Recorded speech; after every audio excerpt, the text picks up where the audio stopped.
Hi, welcome back to my YouTube channel. ಮತ್ತು ಈ ವ್ಲಾಗ್ನ ಕಂಟಿನ್ಯೂ ಮಾಡ್ತಾಯಿದ್ದೀನಿ. ಮುಲ್ಕಟ್ಟಮ್ಮನಿಗೆ ಹೋಗಿದ್ದೋ, ಅಲ್ಲಿಂದ ನಾವು ಚುಂಚನಗಿರಿಗೆ ಹೊರಟೋ.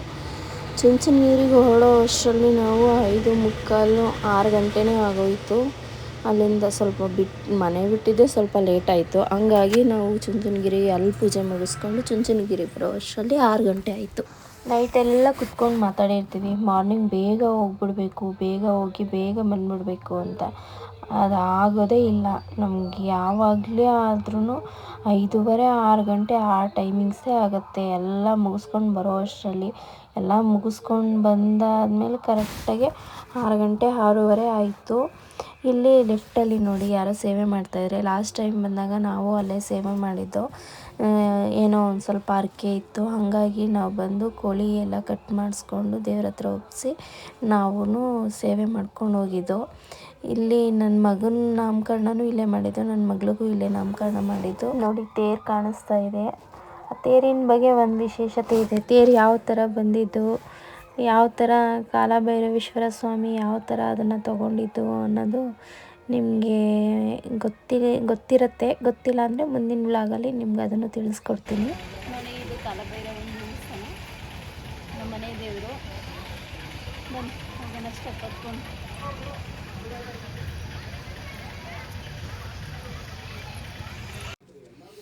ಮೇಲ್ಗಡೆ ಸ್ಟೆಪ್ಸ್ ಹತ್ಕೊಂಡು ಬರೋ ಅಷ್ಟರಲ್ಲಿ 6:45 ಆಯಿತು.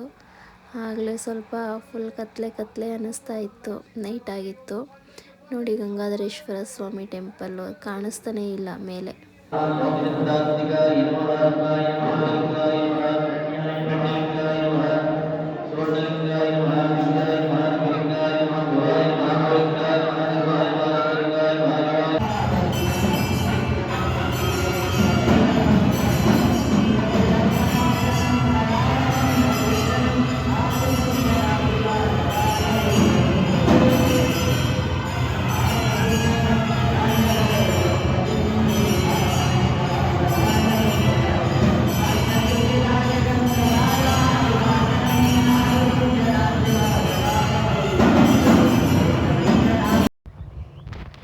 ಈ ಸಮಯಕ್ಕೆ ಮಹಾಮಂಗಳಾರತಿ ಸಮಯಕ್ಕೆ ನಾವು ಬರೋ ಹಂಗಾಗುತ್ತೆ. ಅದು ನಮ್ಮ ಪುಣ್ಯ.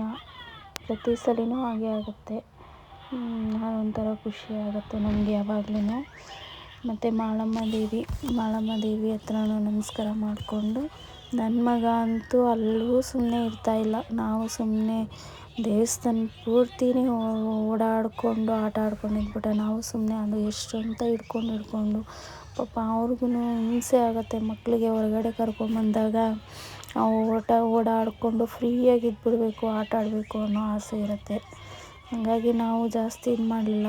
ಹಂಗೆ ಏನಾದರೂ ಓಡಾಡಿಕೊಂಡು ಆಟ ಆಡ್ಕೊಳ್ಳಿ ಅಂದ್ಬಿಟ್ಟು ಸುಮ್ಮನೆ ಆಗ್ಬಿಟ್ಟು ಇಲ್ಲಿ ಸ್ತಂಭಾಂಬಿಕಾ ದೇವಿ ಹತ್ರನೂ ನಮಸ್ಕಾರ ಮಾಡಿಕೊಂಡು ಎಲ್ಲ ಕಡೆ ನಮಸ್ಕಾರ ಮಾಡ್ಕೊಂಡು ಬಂದ್ವಿ. ತುಂಬ ಚೆನ್ನಾಗಾಯಿತು. ಎಲ್ಲ ಕಡೆ ದರ್ಶನವೂ ತುಂಬ ಚೆನ್ನಾಗಾಯಿತು. ತುಂಬ ಜನ ಇದ್ದರು ಅವತ್ತು. ರಥಸಪ್ತಮಿ ಇತ್ತು, ಹಾಗಾಗಿ ಸುಮಾರು ಜನ. ಇನ್ನು ಡೇ ಟೈಮಲ್ಲಂತೂ ಇನ್ನೂ ಜನ ಜಾಸ್ತಿ ಇರ್ತಾಯಿದ್ರು.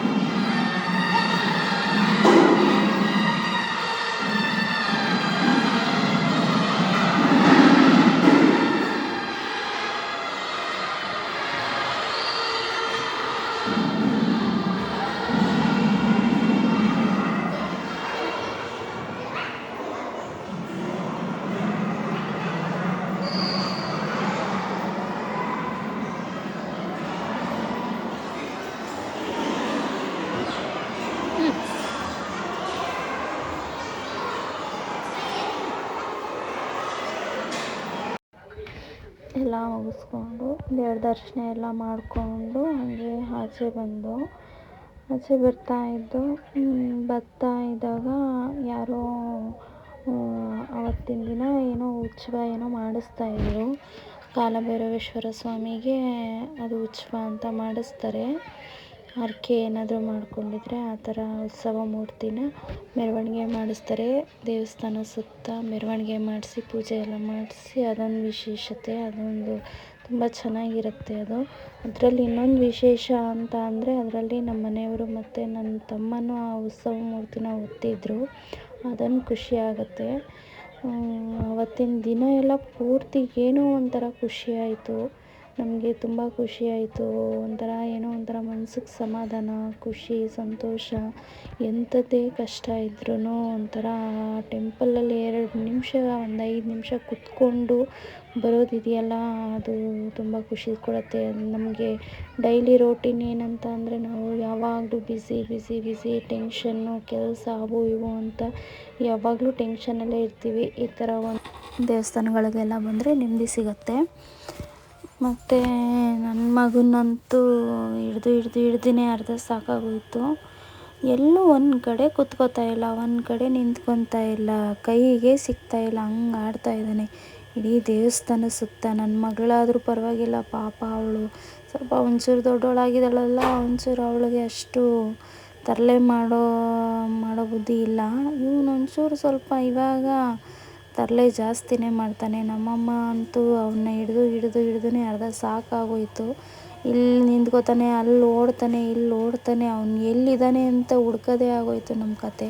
ಈ ಕಡೆ ಹೋದ್ನ, ಆ ಕಡೆ ಹೋದ್ನ, ಇಲ್ಲಿ ಹೋದ್ನ ಅಂತ. ಪಾಪ ಏನೂ ಮಾಡೋಕ್ಕಾಗಲ್ಲ. ಹೊರಗಡೆ ಕರ್ಕೊಂಬಂದಾಗ ಅವ್ರಿಗೂ ಏನೋ ಒಂಥರ ಖುಷಿ ಆಗುತ್ತೆ.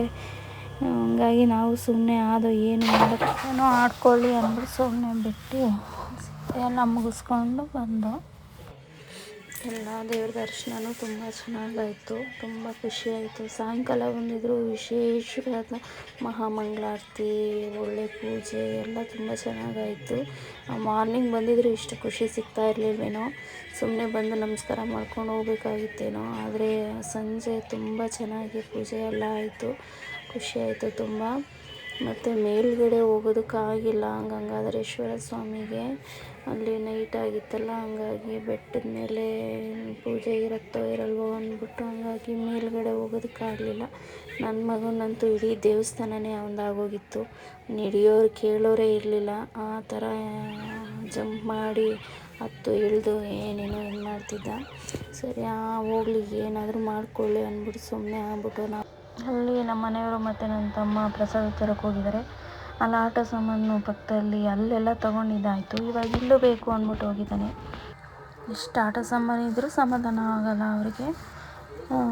ಅಲ್ಲಿಂದ ಎಲ್ಲ ಪೂಜೆ ಎಲ್ಲ ಮುಗಿಸ್ಕೊಂಡು ಬಂದು ಇಲ್ಲಿ ಮೂಲ ದೇವರು ಇಲ್ಲೇ ಇದ್ದಿದ್ದು ಭೈರವೇಶ್ವರ ಸ್ವಾಮಿ, ಅಲ್ಲೂ ಬಂದು ನಮಸ್ಕಾರ ಮಾಡಿಕೊಂಡು ನಾವು ಕುಂಬಳಕಾಯಿ ಆರತಿ ಏನಾದರೂ ಮಾಡಿದಾಗ ನಾವು ಅಲ್ಲೆಲ್ಲ ಬೆಳಿಕೊಂಡು ಬಂದು ಇಲ್ಲಿ ಬೆಳಗ್ಗೆ ಇಲ್ಲೇ ಇಡಬೇಕು, ಅಲ್ಲೆಲ್ಲ ಇಡೋ ಹಂಗಿಲ್ಲ. ಹಾಗೆ ಎಲ್ಲ ನಮಸ್ಕಾರ ಮಾಡ್ಕೊಂಡು ಹೋಗಲೇಬೇಕು. ನನ್ನ ತಮ್ಮ ಕಾರ್ ತೆಗಿಸ್ಕೊಂಡು ಬಂದ. ನಾವು ಕೆಳಗಡೆ ಬರೋ ಅಷ್ಟರಲ್ಲೇ 8:30 ಆಯಿತು. ಇನ್ನು ಎಲ್ಲ ಹೊರಟ್ವಿ. ತುಂಬ ಚೆನ್ನಾಗಿ ದರ್ಶನ ಎಲ್ಲ ಆಯಿತು. ಭೈರವೇಶ್ವರ ಸ್ವಾಮಿಗೂ ದರ್ಶನ ಎಲ್ಲ, ಮಹಾಮಂಗಳಾರತಿ ಎಲ್ಲ ನೋಡಿ ತುಂಬ ಖುಷಿಯಾಯಿತು. ಎಲ್ಲ ದೇವ್ರ ದರ್ಶನ ಮಾಡಿಕೊಂಡು ಇನ್ನು ಮನೆ ಕಡೆ ಹೊರಟ್ವಿ. ಇವತ್ತಿನ ವ್ಲಾಗ್ ಇಷ್ಟ ಆಗಿತ್ತು. ನನ್ನ ವ್ಲಾಗ್ ನಿಮ್ಗೆ ಇಷ್ಟ ಆದರೆ ಲೈಕ್ ಮಾಡಿ, ಶೇರ್ ಮಾಡಿ, ಸಬ್ಸ್ಕ್ರೈಬ್ ಮಾಡ್ಕೊಳ್ಳಿ. ಇನ್ನು ಮುಂದಿನ ವೀಡಿಯೋಗಳಲ್ಲಿ ಇನ್ನೂ ತುಂಬ ಚೆನ್ನಾಗಿ ವ್ಲಾಗ್ಗಳು ಮಾಡೋದಕ್ಕೆ ಟ್ರೈ ಮಾಡ್ತೀನಿ. ದಯವಿಟ್ಟು ಸಪೋರ್ಟ್ ಮಾಡಿ. Thank you.